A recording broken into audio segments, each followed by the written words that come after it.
7월 10일 오늘 만나 성경 말씀은 시편 10장 1절에서 4절 말씀입니다. 주님, 어찌하여 주님께서는 그리도 멀리 계십니까? 어찌하여 우리가 고난을 받을 때에 숨어 계십니까? 악인이 으스대며 약한 자를 괴롭힙니다.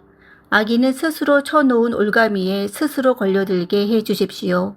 악한 자는 자기 야심을 자랑하고 탐욕을 부리는 자는 주님을 모독하고 멸시합니다.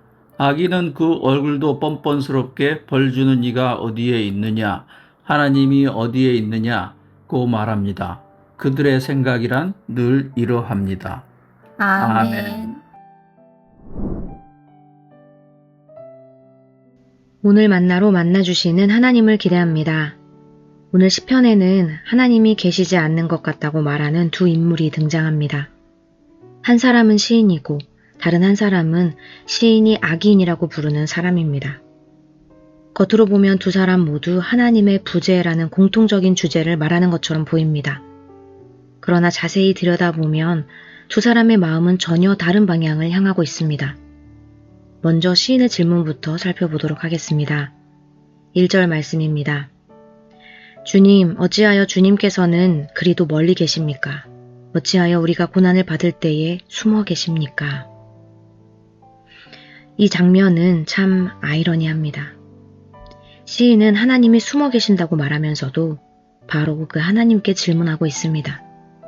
하나님이 너무 멀게 느껴진다고 탄식하면서도 자신의 마음을 하나님께 쏟아놓고 있습니다. 하나님이 응답하지 않으시는 것 같다고 느끼면서도 하나님을 향한 기도를 멈추지 않습니다. 시인은 악인이 으스대고 힘없는 사람들이 짓밟히는 현실을 보고 있습니다. 세상은 점점 악인의 편이 되는 것 같고 하나님은 아무 일도 하지 않으시는 것처럼 보입니다. 그러나 그는 하나님께 묻습니다. 주님, 왜 침묵하십니까? 왜 숨어 계십니까? 그가 하나님께 묻는다는 것은 여전히 하나님이 들으시고 응답하실 분이라는 믿음이 있기 때문입니다. 이제 다른 한 사람을 살펴보겠습니다. 3절, 4절 말씀입니다. 악한 자는 자기 야심을 자랑하고 탐욕을 부리는 자는 주님을 모독하고 멸시합니다.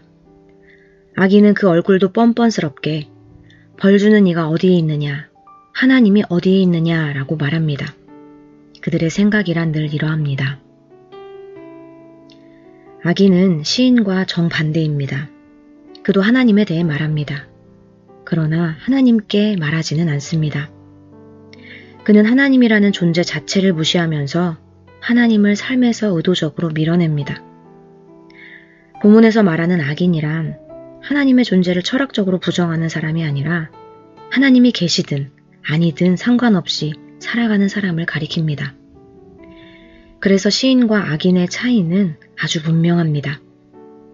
시인은 주님 어찌하여 멀리 계십니까? 하나님께 질문하면서 하나님이 보이지 않아도 하나님께 말을 겁니다.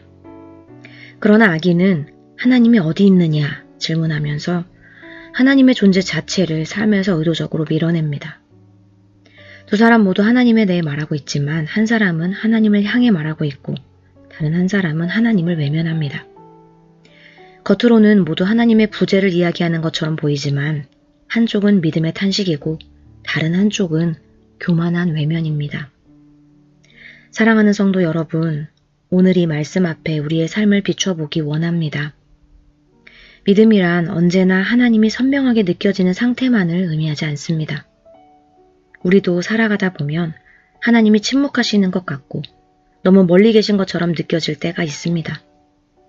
때로는 하나님께서 정말 나의 작은 일까지 관심을 가지실까? 이런 일까지도 하나님께 기도해야 할까 하는 생각이 들기도 합니다. 그러나 믿음은 바로 그런 순간에도 하나님을 포기하지 않는 삶입니다. 하나님이 보이지 않는 현실 속에서도 하나님께 말을 걸고 하나님께 질문하며 하나님을 붙드는 것입니다. 그렇다면 악의 본질은 무엇일까요? 우리는 흔히 악이라고 하면 거짓과 폭력, 불의와 같은 윤리적인 죄를 먼저 떠올립니다. 물론 그런 것들도 분명 악입니다. 그러나 시편은 그보다 더 근원적인 악을 보여줍니다. 악의 뿌리는 하나님을 망각하는 것입니다. 하나님을 의식하지 않는 것입니다. 하나님을 삶의 중심에서 밀어내는 것입니다. 중요한 결정을 하면서도 하나님의 뜻을 묻지 않고 계획을 세우면서도 하나님을 고려하지 않고 하나님 없이도 충분히 살아갈 수 있다고 여기는 삶의 태도가 바로 악의 시작입니다. 그래서 하나님을 망각하는 순간 탐욕이 들어오고 교만이 자리를 잡습니다. 내가 삶의 주인이 되기 때문입니다.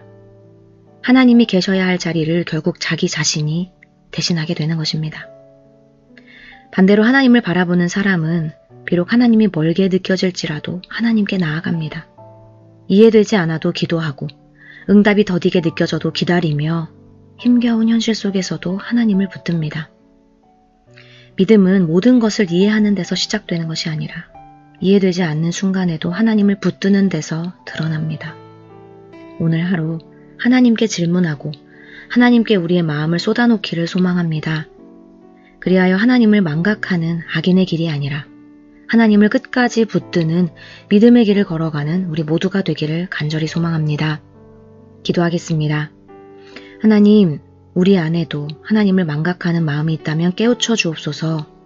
우리의 생각과 계획의 중심에 언제나 하나님을 두게 하옵소서. 악인이 득세하는 것처럼 보이는 세상 속에서도 낙심하지 않게 하시고 정의와 공의로 다스리시는 하나님을 신뢰하게 하옵소서. 우리의 눈으로는 이해할 수 없는 현실을 마주할지라도 하나님을 향한 믿음으로 살아가게 하옵소서. 예수님의 이름으로 기도합니다. 아멘. 이제 두 가지 기도 제목으로 함께 기도하겠습니다. 첫째로 말씀을 기억하며 기도하기 원합니다.